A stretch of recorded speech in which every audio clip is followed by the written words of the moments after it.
and welcome to CGTN's special studio overlooking the just opened China International Fair for Trade in Services.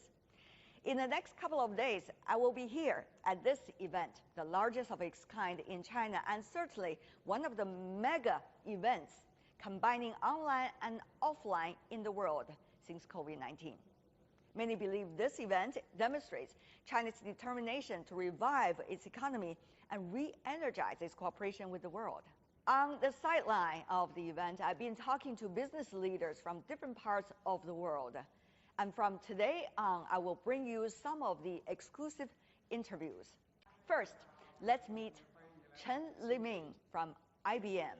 I went to his office in Beijing, just a few blocks away, in fact, from our studio here. International Business Machines, more popularly known as IBM, is an American multinational technology company incorporated in New York. Founded in 1911, it now has operations in over 170 countries. IBM pioneered inventions including the automated teller machine, or ATM, the floppy disk, the hard disk drive, and many other computer-related hardware, middleware, and software. The IBM mainframe was the dominant computing platform in the 1960s and 70s. A Fortune 500 company, it is still working hard to enhance its brand in the global market, and it went full steam ahead in this year's China International Fair for Trade and Services. IBM was established in 1911. And actually, this photo itself is very interesting. IBM is the company that has the female employees earliest in American history. And this photo is also quite interesting. Storage actually was invented by IBM in 1952. Mm-hmm. And this is also something very significant in the tech world.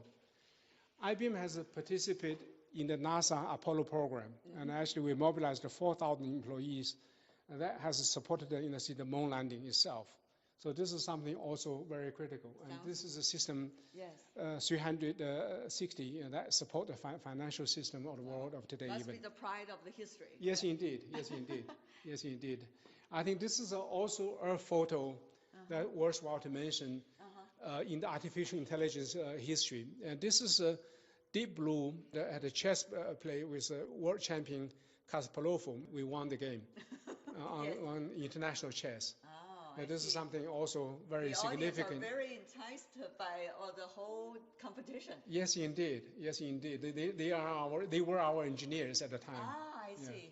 Yes, they're indeed. Excited. You yes. can tell. Yes, indeed.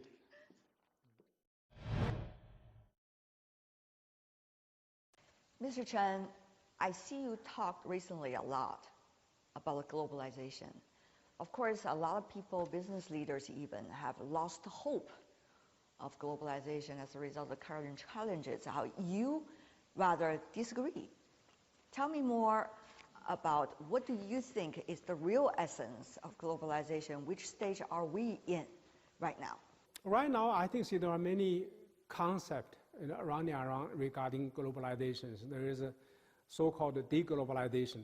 There is also a concept of regionalization, and so on and so forth. Actually, I disagree with both of them.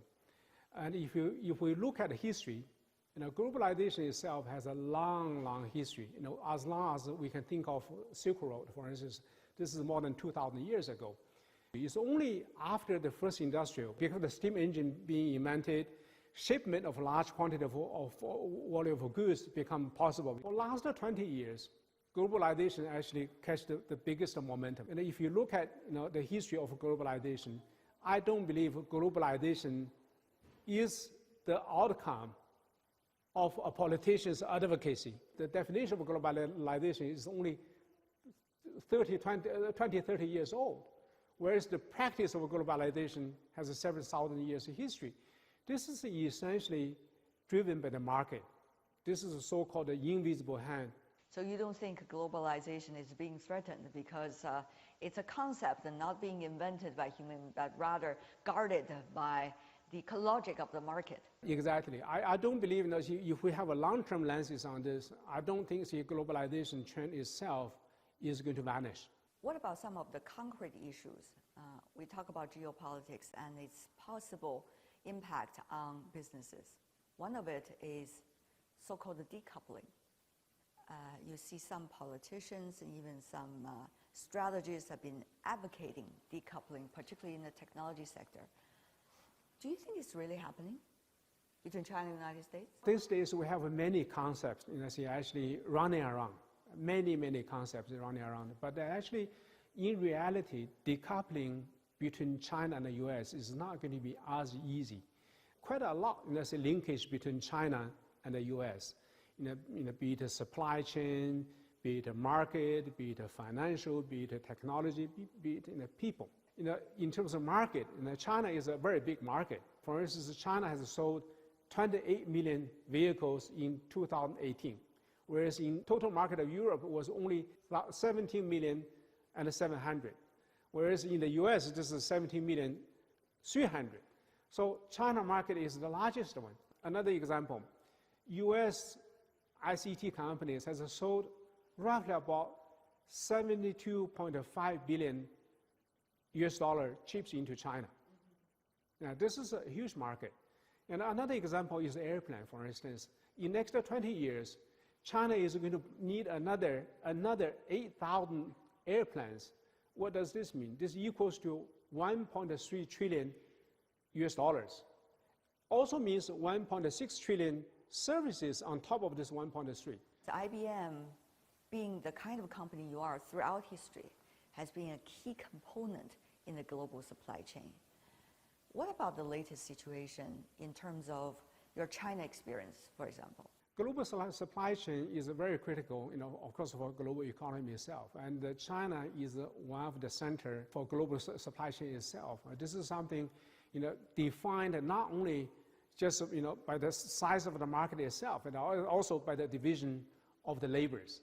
And we don't believe that decoupling will help for any countries in terms of trade balance or imbalance itself. Some of the early statistics coming from American Chamber of Commerce, just for instance, have been providing evidence suggesting the earlier political anticipation of global supply chain decoupling actually did not happen.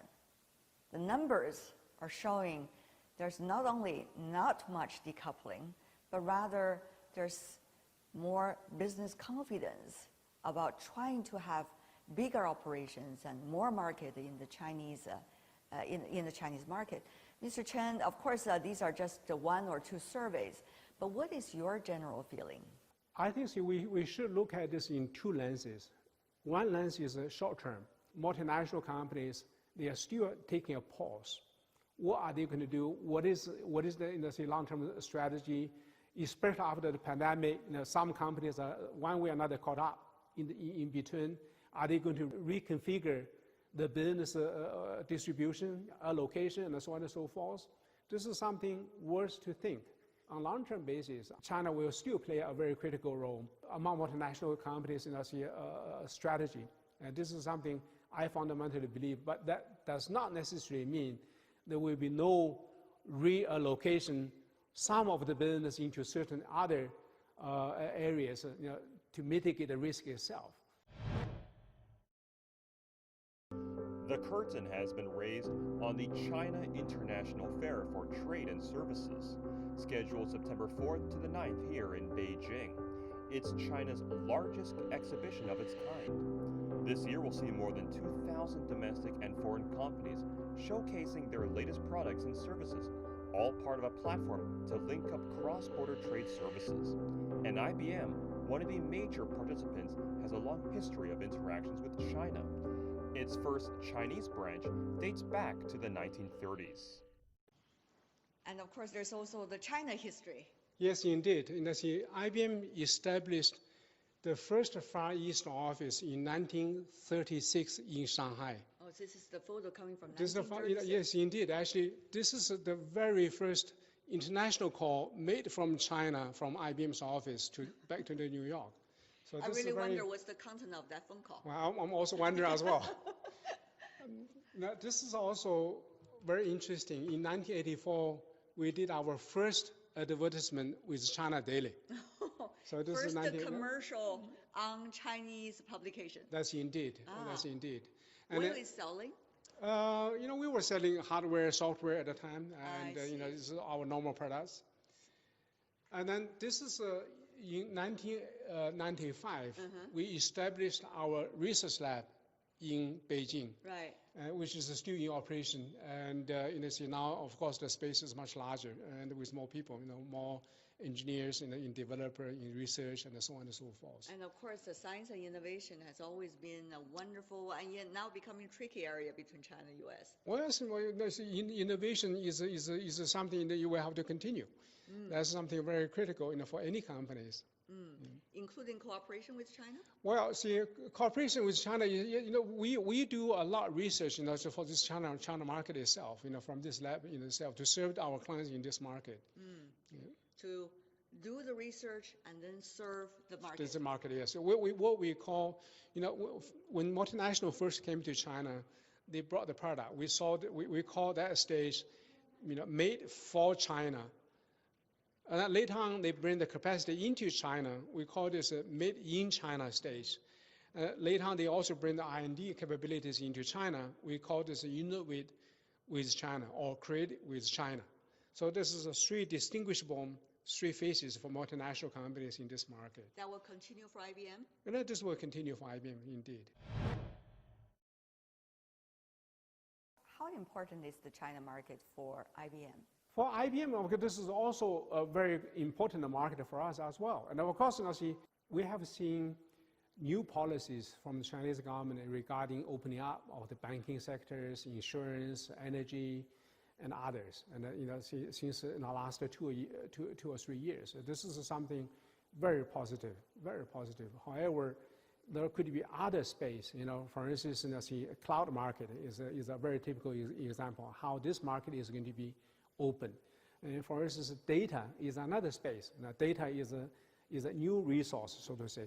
And therefore, there is a tremendous value with the data itself and how the data space is going to be open, even to foreign companies, so that we can, help Chinese enterprise, our clients, to mine the value of the data, for their business. This is something, and I think it's very, very important for them and very valuable for China as well. But the climate now these days for opening up in those areas might be very much limited as a result of geopolitics, isn't it? Well, this is why we always advocate for dialogue. Only dialogue will be able to help to resolve these issues. Do you think politicians now in the U.S. might listen to your voice? Well, I hope that they will listen. I hope that they will become rational, and especially after the election itself. And I hope that everything will calm down, and people will begin to have rational conversations. Only rational conversations will be able to find the solutions. Talking about the situation of China, there's still also uncertainty about the economic growth, not only for this country, but globally. And when things are not well, global company would feel the headache. Of course, you're responsible mainly for the China operation. How are you preparing for the worst? I think the global economy certainly, was muddy enough, even before COVID-19. And COVID-19 is only added, elements, to the bad situation itself. But nevertheless, there could be, other areas that we can still be hopeful. And what we have found that, those, prepared companies, especially those market leaders with digital reinvention, and they are actually performing much better than others. And if you look at the statistics from MIT, it indicates, those companies in the core of digital business itself, such as the software, telecom, and so on and so forth. So they are performing much better than the traditional business, be it properties, be it in steels, be it in apparel garments, and so those areas. Actually, those digitally transformed companies, they are much more prepared. I'm sure you have experience. I'm sure you have the experience yourself. When everything has been shut down, you can still order your food through online. IBM is talking about digital reinvention. Digital reinvention means that you got to apply what we call total experience. Total experience is not only, in the past we always say client experience, client experience. Actually, what we are talking about total experience. Total experience means not only the client, but also the employees, but also the enterprise, but also the ecosystem itself. So this total experience is very, very critical. Those companies with platform, they perform much better than those companies that has no platform itself, because people can order this through online if they cannot visit your restaurant, all right? The third thing is really what we call intelligence workflow. And this is, of course, much more complicated. You can apply many technologies through this intelligence workflow itself, so that your people are enabled, your enterprise is enabled, latest technology can be applied. So this is something that will make the difference for the company, differentiation for the company, so that so they can stand out with this very competitive situation. Mr. Chen, throughout our conversation, I noticed that you talk about the company culture a lot. So I have prepared a small test for you too about yes, that. Please. Yep. Before coming here, I check out with your colleague a little bit about the company's history. And shall we go through some of the questions? Oh, yes, please. Quick answers. Yes. Okay. So first one, when was IBM's first encounter with China? 1926. I thought it was 1930. No, in 1926, we have sent our executives to explore this market already. Next question. What about IBM's first investment in China?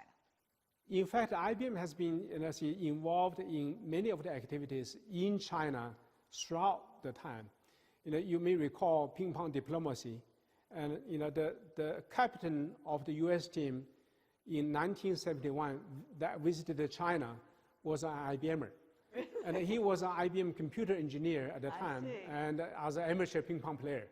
So we are involved in the ping pong diplomacy. Okay. We re-entered into this market in 1979, by selling our machines, to a client in Shenyang. I didn't know that was an IBM-powered ping pong team. Well, indeed, so we have played a role there. Very much fun. What was IBM's most impressive invention in history? There are many inventions that we can mention about, but there's one particular one I want to mention is really the mainframe. Because the mainframe, that was launched into the market in 1964. But this product itself is still power the global financial market of today. All the banks, out of 100 top banks in the world, 93 of them are using the mainframe even today. And of course, the technology has evolved, but the architecture itself remained the same. So this is a single most important invention, in my opinion. And what about IBM's most enviable, shall I say, achievements today? I think it's our quantum computing. This is something very significant for the future, and we have 28 quantum computings offering the services to the business through a cloud platform itself. I think so much for the test. Thank you. You certainly I hope that I passed the test. Yes, you did. Yes, you did, sir. Thank you so much, Mr. Chen, for being with us. Thank you for your time.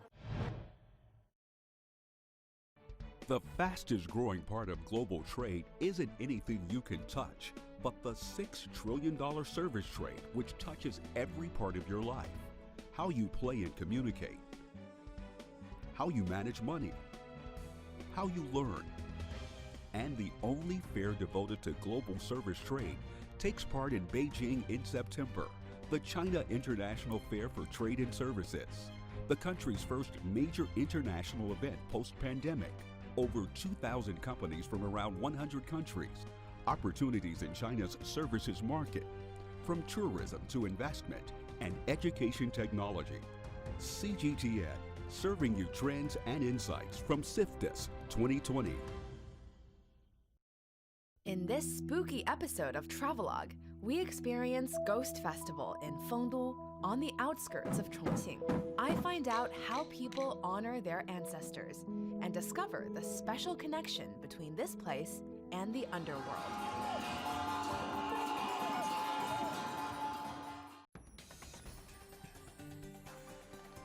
The world is changing fast, taking all our lives with it.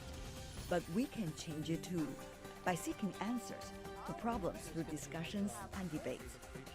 On World Insight, I ask direct questions to real people in the know, seek genuine answers, but respect diverse perspectives. Our live global debates tackle the most critical issues head-on. World Insight with Tian Wei go beyond the headlines. Images may appear to be identical, but looks can be deceiving. The difference is not always obvious. It has to be discovered. There are always different sides to a story. We put the focus on the details. To see more, to understand better. CGTN. See the difference.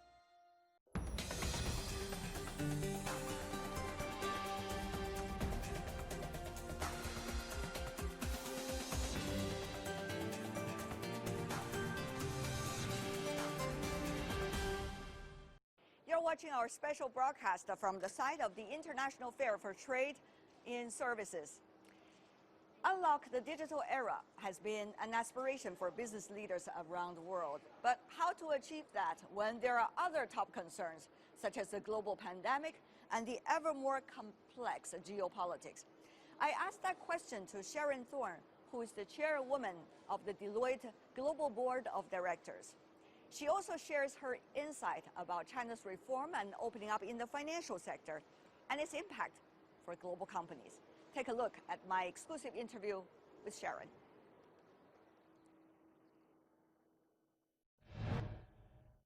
And now join me in the studio of CGTN, Sharon Thorne, chair of Deloitte Global Board of Directors. Sharon, what a pleasure to see you. Thank you. It's lovely to be here. So tell me more about how do you see the significance of the International Fair for Trade in Services? I know you were supposed to come this year, but difficulties as a result of pandemic. But I know you're very enthusiastic about the cause. I am, and I'm going to be joining the opening ceremony remotely. But Deloitte is absolutely delighted and excited to be part of the China International Fair for Trade and Services.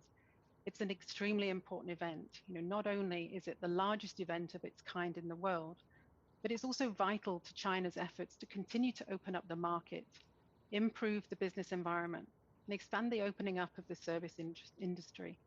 And this will help China further promote the transformation and upgrade of its domestic service industry. At the same time, CIFTIS helps to promote a full range of commercial cooperation, which is not only vital for suppliers and purchasers, but also promotes economic and trade exchanges and cooperation between countries. It's great for global trade and world economic growth.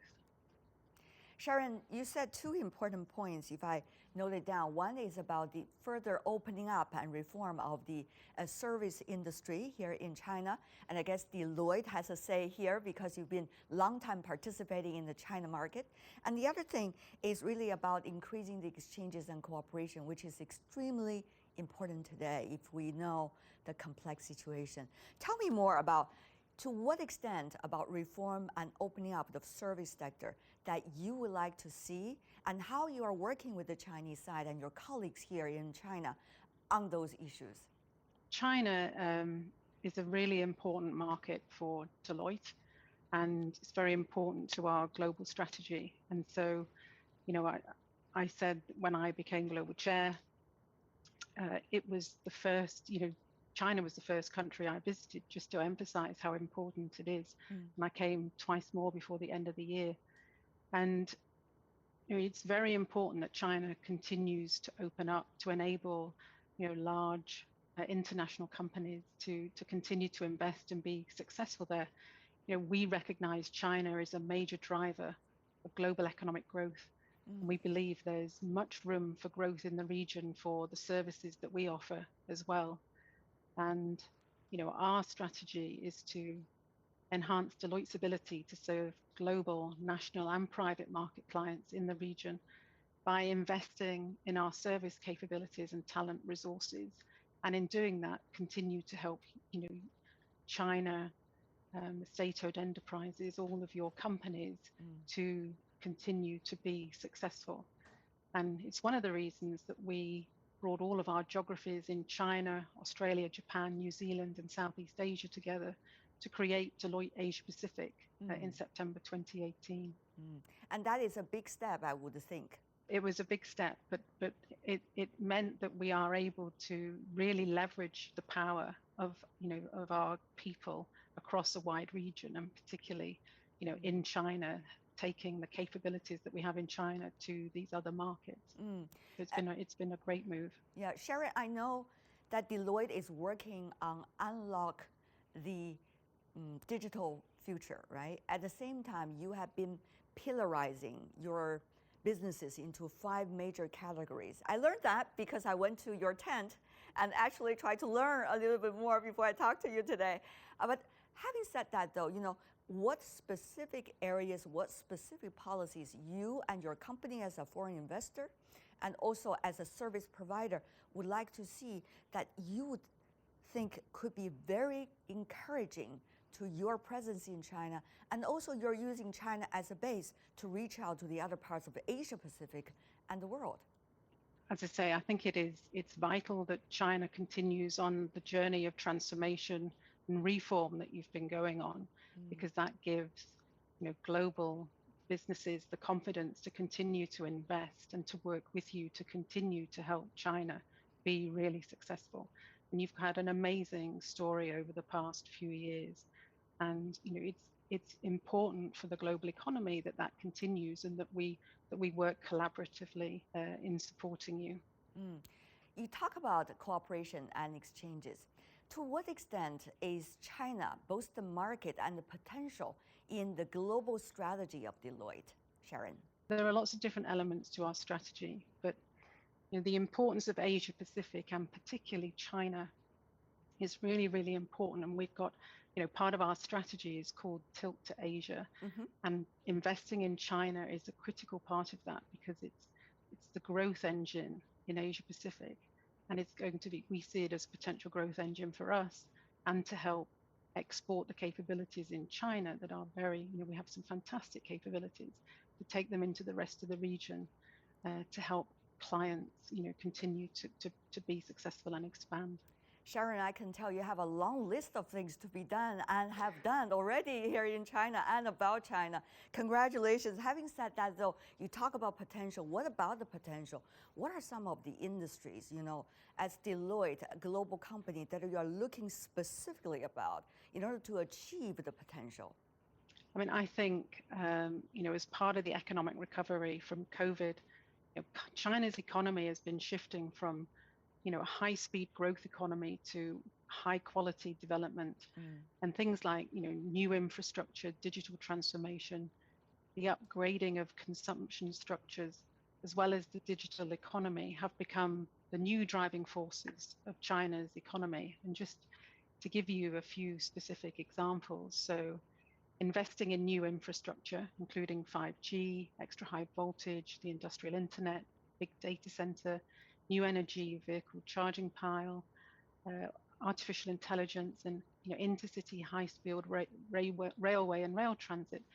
They will help meet the goal of stimulating job creation and prepare for changes in the global economy. And new economic trends are driving new consumption structures such as e-commerce, smart logistics, and internet finance. And China is also a leader in the digital economy, which the pandemic has accelerated. So China is incredibly well placed to take advantage of the opportunities that are coming out of the pandemic, and as we move forward. You've been talking a lot about your global ambition, global strategy. You also talk about your close partnership with China and beyond. But this is a difficult time for any business leader. I'm sure you know everything what I'm talking about. So what kind of qualities that you think are very crucial these days in order to go through the murky water and always aim high and be proud of who we are and what we are going to do?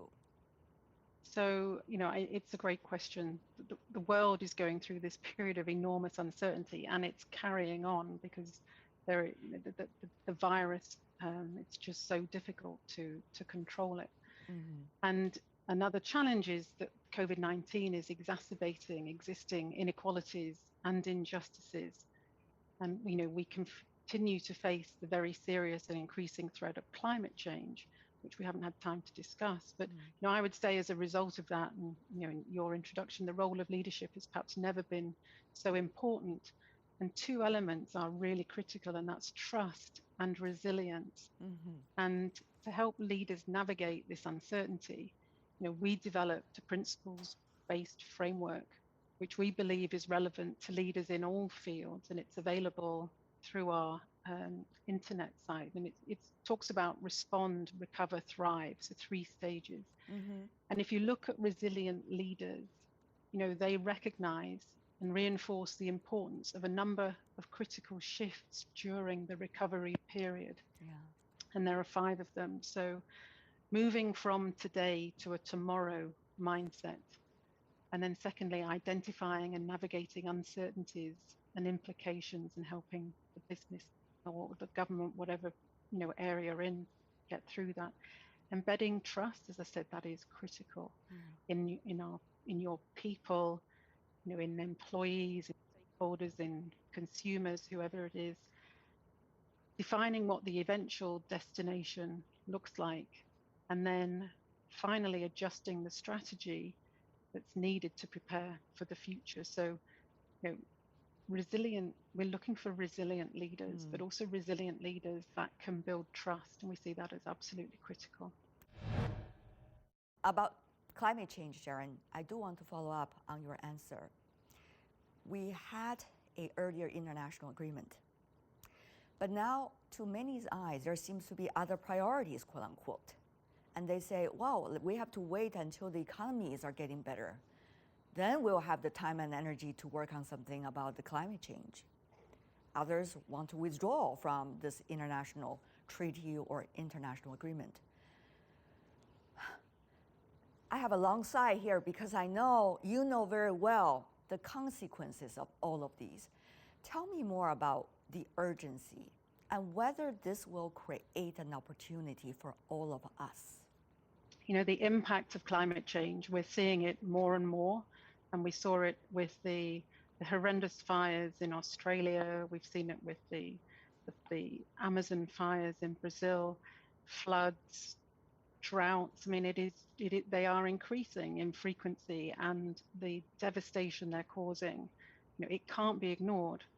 And you're right that a number of governments are questioning what they're doing, but I think we all have a responsibility, and as companies and individuals, we can all make a big difference. We can step up, and if we all do that, it will put pressure on governments. And a lot of governments are doing the right thing. It is, the more we can come together as a community and drive change, and there are a lot of activists who are getting this on the agenda, making people focus on it, which we need, to ensure that everyone is focused on it.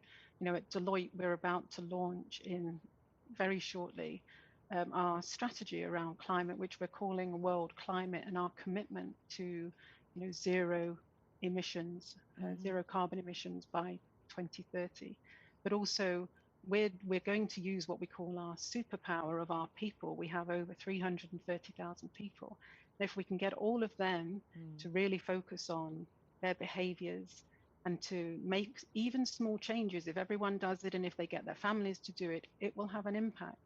And it has an impact on companies. We're going to ask all of our supply chain to do more. So there are lots of things that companies can do, that individuals can do, that will make a difference. And we can, in doing that, put further pressure on governments to do the right thing. But this is the time of the pandemic, so some of the, whether business groups or political leaders, they are struggling with the priorities. So meanwhile, even for the issue of climate change, there is the emphasis on that, of course, but there's also the emphasis on biodiversity and some of the other issues related to it.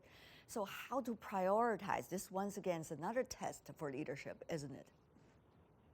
It is, and it's a really, critically, businesses have to survive. So that has to be the first thing. Can my business survive? What are the things I need to put in place? That was, we talked about the respond phase of the sort of the 3 phases we talked about.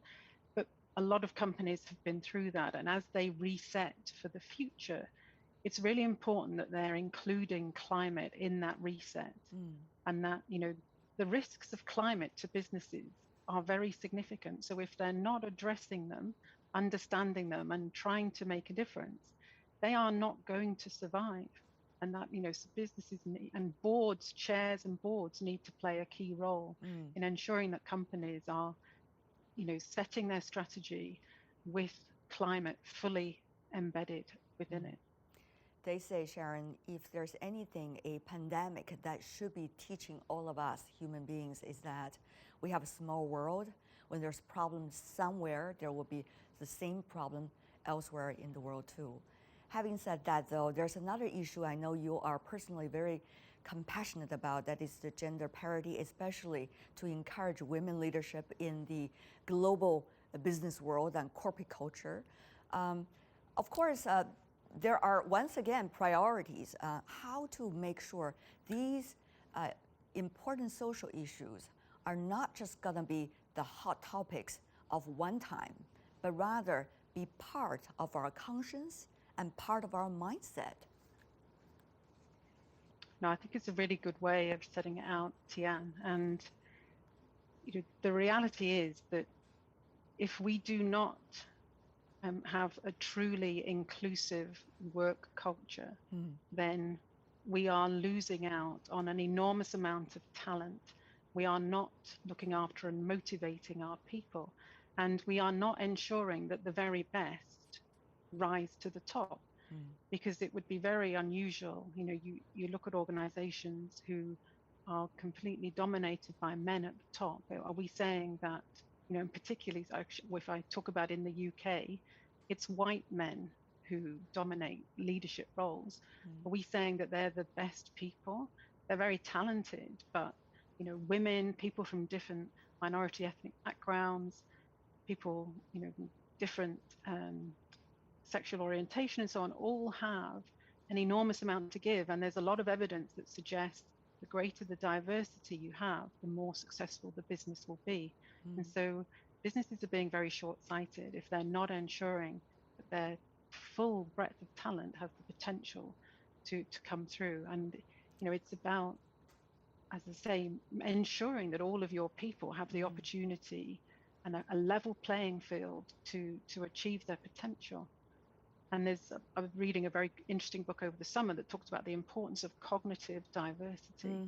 And that is critical if businesses are going to be successful, that there is real diversity and challenge.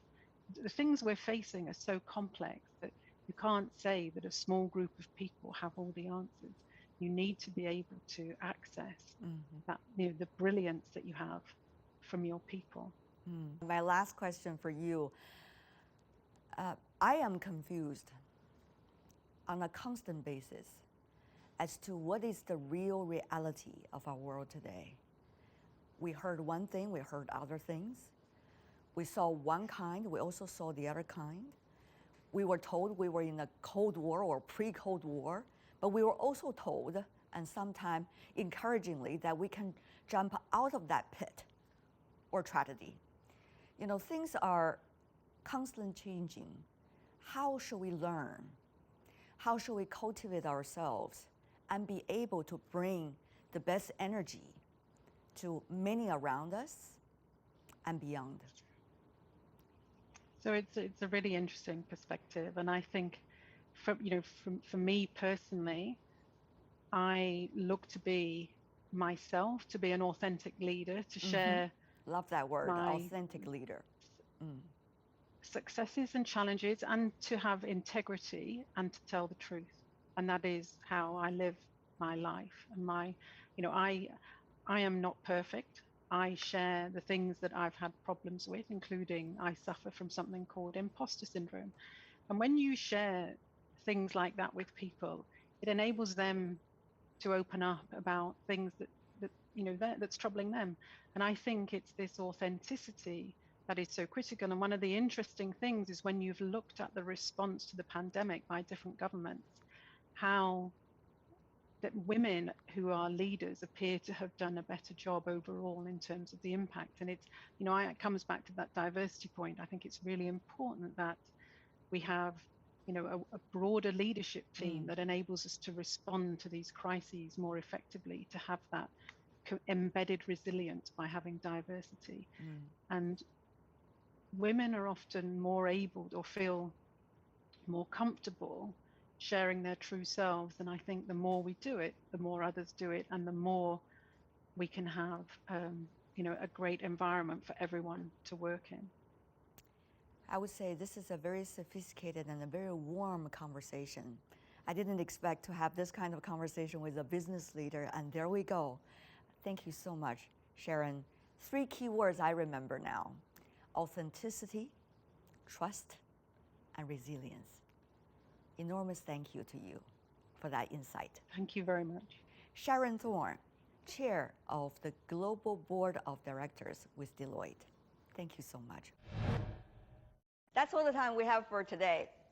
In the coming week, we will continue to bring you more interviews and on-site visits on the leading technologies and also the latest exhibits at the site of the China International Fair for Trade and Services.